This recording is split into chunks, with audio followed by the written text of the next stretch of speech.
All right, here we are. We are inside the handbook. How cool is that? Technology has come a long way. So, 2020 is going to be different than any school you've ever, your kids have ever experienced before. There's going to be some really rigid hallway rules. There's going to be way less kids in the room at any given time. We're not going to have more than 12 in a room. So there's going to be a lot of different things going on. And just to give like an example, we had to come up with a protocol on how to blow your nose properly during this pandemic. How to drink water inside, gum chewing, all that stuff. So I'm going to run through some of these quickly. And again, we'll have a Q&A for parents later this week. All right, so I'll roll through. All right, face masks. It's really important that we follow the rules on these. We do have face masks in the face coverings in the building as extras if your kid ever has an issue. But there's some specific rules. So first of all, we always need to make sure that we're wearing our mask properly, which means it's covering our mouth and our nose. So here's an example, right? So this is multi-layered here. So we know this is safe. All right. This is actually Beyond Yoga. This is a one that I really like. It goes under my glasses and stuff, so it doesn't fog up that badly. Okay. This is proper mask use. All right. This would be unacceptable mask use. Not good. This, I see people on the track, run around like this. Also not okay. Everything needs to be covered in order for it to be safe.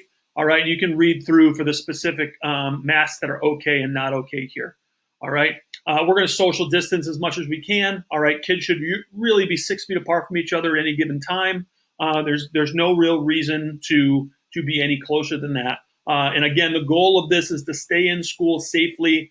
We don't want to be, open a couple days and then have to close again. So we truly believe that if we follow these protocols, that we will be in good shape. All right. Once students are in the building, they will always have a mask on. All right. Anytime you're inside, you're wearing a mask. All right. And we're going to go directly to first period. All right. Your schedule will be available in Infinite Campus by Friday. So you'll know which class to go to and which room to go to right away. Math, there's a math thing they'll talk about later that comes with that. All right. Teachers are going to need to be in the room right away. They know that. All right. By 8:25 because buses sometimes get here early. Parents were asking you to not drop off until 8:30. This is hard to see kids, right? So, you may not know who I am, and you certainly wouldn't know if I'm wearing my mask all the time. So the PTO, thank you so much, PTO, for taking the time to make lanyards that kind of look like this. Thank God your kid is better looking than I am, right? And we're going to be able to get to know your student, all right, with the help of this lanyard. It's really going to help us keep kids safe and get to know them and then build community within the classroom. All right. Nose blowing. Like I said, we had to come up with a way to describe that to kids. It's going to make people feel unsafe if you're blowing your nose inside a classroom. All right. So we're going to ask that students just step outside in the hallway quickly to blow their nose.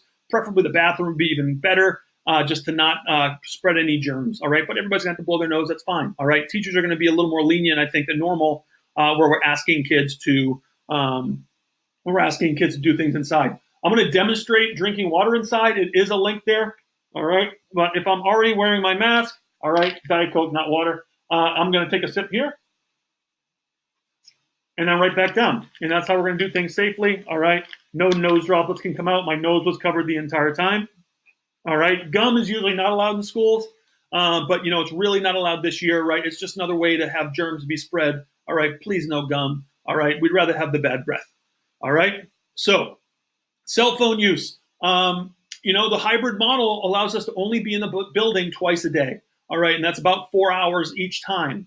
So we're really asking you to not text your child, to have them focused on the learning that's happening in the building. All right. As soon as 12:45 hits, they get their cell phone back. And then obviously in the days that they're remote, it's going to be, you're in charge of their cell phone use. All right. But here we're really asking that you don't, because we've only got 8 hours of in-person learning and we want to maximize that time. This is a big one for the kids. We're giving you hoods and hats. Let's go crazy. I'm going to change that right now. You're going to see the official change to hats. Also, we feel like there's so many restrictions going on kids right now that, they're going to feel a little overwhelmed at times. So we're trying to give a little bit here. All right, they can put the hood on. All right, it's just important that you can actually see the face. And when kids are learning, if we catch you with earbuds, we're going to be upset, and we may take away that privilege from the kid. But we're going to try to give kids on that. All right. There's specific ways that we want students to enter the building, and that's in order to increase social distancing as much as possible. All right. So these are specific. I don't need to read through each one, but if you could read through this with your child, that would be great. It's different for if your kid takes the bus, you're going to be over by the pool, all right, by the high school, and that's a different entrance kind of rules than when you just get dropped off at the other loop. All right. So again, have that discussion with your kid. If we screw up on the first day, no big deal, right? We're not going to be experts on day one. We're going to have some learning processes that we put in place during orientation. Movement within the building, all right? This is also going to take some practice, all right? In order to prevent, middle schoolers love high-fiving each other. They love hugging each other. They love belly bumping, okay? So if we make hallways one way, we're going to have less opportunities to transfer germs, all right? So we're going to have one-way hallways. That's going to be taught. There is signage all over the place. Every classroom has this one-way sign right in front of the class. And then on the floor, there are actual arrows on the floor that's going to help children go in the right direction. Bathroom use, all right? We're only going to be using single stall bathrooms this year, or single use, okay? So there's several bathrooms in the building for students. This one's over by the gym. This one's kind of like by the dance room. And then we've got this is right outside the cafeteria, and this is right outside the main office. Those are the 4 bathrooms on the first floor. And then there's 2 on the second floor located over by the 7th grade classrooms and over here in between the 6th grade classrooms. Again, we're using single stall in order to prevent anybody getting too close or being inappropriate in the bathroom. We're trying to make this as easy as possible for kids to follow. When they're using the bathroom, we're still going to have our mask on. All right. If you come to a bathroom, we're going to ask the students politely knock. Don't just barge in, right? We hope everybody locks the door behind you, right? If the door is locked, we've got these markers, and it's going to look like this outside each room. All right, and that will help us maintain social distancing while waiting for the bathroom. All water fountains are going to be out of use. These will actually be bagged and covered, and I will talk about water filling in a moment. Staff bathrooms, you don't need to know about, but I promise our staff has use of bathrooms somewhere. All right. Generally speaking, we're going to try to wash our hands as much as possible. All right. We're going to have hand washing stations. We have some hand sanitizing stations that have been placed outside each classroom. Thank you, Ms. Matthews, our Assistant Superintendent of Finance, hooked us up with those. Thank you so much. Dismissal, all right, is staggered here. I don't need to read through that, I don't think. Again, the point is that we want to get kids out quickly and safely. All right, the more they're inside, the more chance they have for contamination. So we're going to use fire drill routes. All the one-way rules kind of go out the window for dismissal. We're just all going to leave to the nearest stairwell, exit the building, and some kids might have to walk around the building to get to their pickup spot. All right, and that's done again to maintain social distancing. All right, there's several nurse protocols in here that you really need to learn and read through. The kids will be taught about these as well. I know that we'll be sending more information home about this, but really it comes down to, please don't send your kid in if they're sick. All right, we'll have them make up the work. We're going to be very loose with makeup guidelines and makeup dates and all that, because we want to make sure that everybody stays healthy and safe. So if your kid has any sort of symptoms that are listed here, all right, let's just keep them home. All right, that would be great. All right, we do have a bunch of medical procedures in the building, all right, that are good to read through and know. All right, we have a plan for everything. Thanks to Denise Schwerzler, our school nurse, who is maybe the most wonderful person I've ever met in my life. All right, same thing here, right? We've got a whole bunch of information here for symptoms and what those look like, and we have rules in place for that. I know that these have been shared on school committee and another variety of methods, and kids will be taught this too. All right, we have a bunch of different communication protocols in place. Okay, and I'm not going to go through all these because you guys can read, but this is just protocols so that you know what we're going to do if there's ever someone with symptoms of COVID. All right, more of that. Okay, and then so this is really great. So this is for staff, but I think it's worth knowing if you have a student that you think need to learn a little bit more about this. There's a lot of important information here for proper use of PPE, personal protective equipment. All right, food. All right, if your kid brings a granola bar, that's fine. There's a certain expectations we have for nut no nuts as much as possible, right? We're really trying to not have nuts in the building. Nut-free snack choices are here. Please only bring those. We don't want to have anybody have an allergic reaction. We're not going to have kids eating inside at the middle school. We're going to have, during our mask breaks, we'll be able to grab a snack. All right. Lunch. This is still being finalized, but there's going to be a way to order lunch at the end of the day and quickly grab it as you exit the building. So you'll be finding out more about that. And kids can order in Infinite Campus in the morning, or you could order for them. All right. Just as a general rule, in case of a real emergency, if we thought there was a fire or a bad guy in the building or something like that, we would ignore all one-way directions and get out of the building safely. All right, mask breaks, right?